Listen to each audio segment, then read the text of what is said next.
বলেননি। তো পান্না বললেন অধ্যাপক ইউনূসকে মোদি পাত্তাই দিলেন না। খুব বিদ্রুপাত্মকভাবে সার্কাস্টিক ওয়েতে পান্না চেহারা বিকৃত করে এই কথা বলছিলেন যে ইউনূসকে পাত্তাই দিলেন না। তো এই আওয়ামী পান্না আওয়ামী এজেন্ডা বাস্তবায়ন করা যার কাজ, একসময় ছাত্রলীগ কর্মী, প্রিয় দর্শক, ইন কেস আপনার যদি না জানা থাকে, একসময় ছাত্রলীগ কর্মী পান্না বলছেন মোদি আমাদের ইউনূসকে পাত্তা দিলেন না।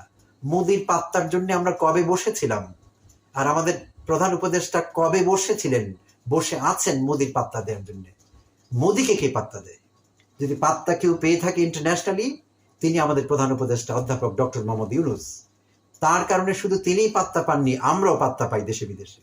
আমি বিভিন্ন দেশে ভ্রমণ করাকালীন সময়ে আমি লোকের সঙ্গে কথা বলেছি, যুক্তরাষ্ট্রে আমি লোকের সঙ্গে কথা বলেছি, লোকেরা আমাকে সম্মান করেছে, বিশেষ সম্মানের চোখে দেখেছে, আমাকে বলেছে তুমি অধ্যাপক ইউনূসের দেশের লোক, we appreciate his service, his performance.